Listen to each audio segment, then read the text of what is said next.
Hello viewers, welcome to Sri Ambika's kitchen. இன்னைக்கு நம்ம பன்னீர் பராத்தா பார்க்க போகிறோம். ஸ்கூலுக்கு லஞ்ச் பாக்ஸ் ரெசிபிக்கு இது யூஸ்ஃபுல்லாக இருக்கும்.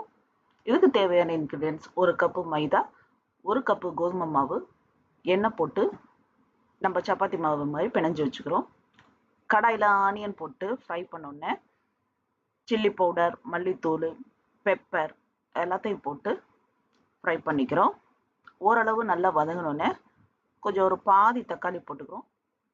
இந்த மசாலாவுக்கு நம்ம தண்ணி எதுவும் சேர்க்க வேணாம். இந்த மாதிரி வதங்கினோன்னே நம்ம ஒரு பாக்கெட் பன்னீர் இதுக்கு சரியா இருக்கும். அதை போட்டு நல்லா கிளறி விட்டுக்கிறோம். பன்னீர் போட்டதுக்கப்புறம் நம்ம குக் பண்ண வேணாம் ஓவரா. நல்லா கலந்து விட்டுக்கிறோம். இப்போ ஸ்டஃபிங் ரெடி ஆயிடுச்சு.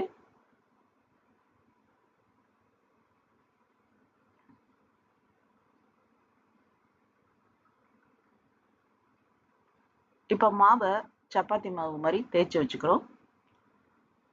அது நடுவில் நம்ம ஸ்டஃபிங் அந்த மாதிரி ஸ்ப்ரெட் பண்ணிக்கிறோம். இப்போ நடுவுலேருந்து லேசாக கட் பண்ணிக்கிறோம். ஃபுல்லாக கட் பண்ண வேணாம், பாதியிலேருந்து கட் பண்ணால் போதும்.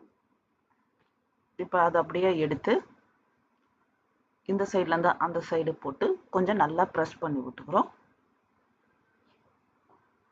அப்புறம் இந்த பக்கத்துலேருந்து அந்த சைடு அதையும் நம்ம ப்ரெஸ் பண்ணிக்கிறோம்.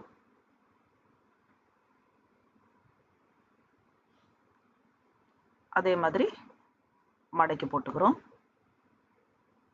இதை கொஞ்சம் நல்லா ப்ரெஸ் பண்ணி விட்டு எடுத்துக்கலாம். இப்போ இது ரெடி ஆயிடுச்சு.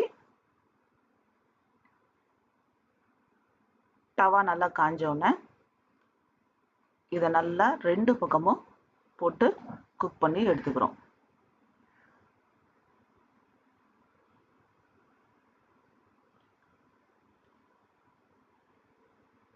இப்போ நமக்கு பன்னீர் பராத்தா ரெடி ஆயிடுச்சு. இது சில்ட்ரன்ஸ்க்கு ரொம்ப பிடிக்கும். தேங்க்யூ ஃபார் வாட்சிங் and please subscribe my channel.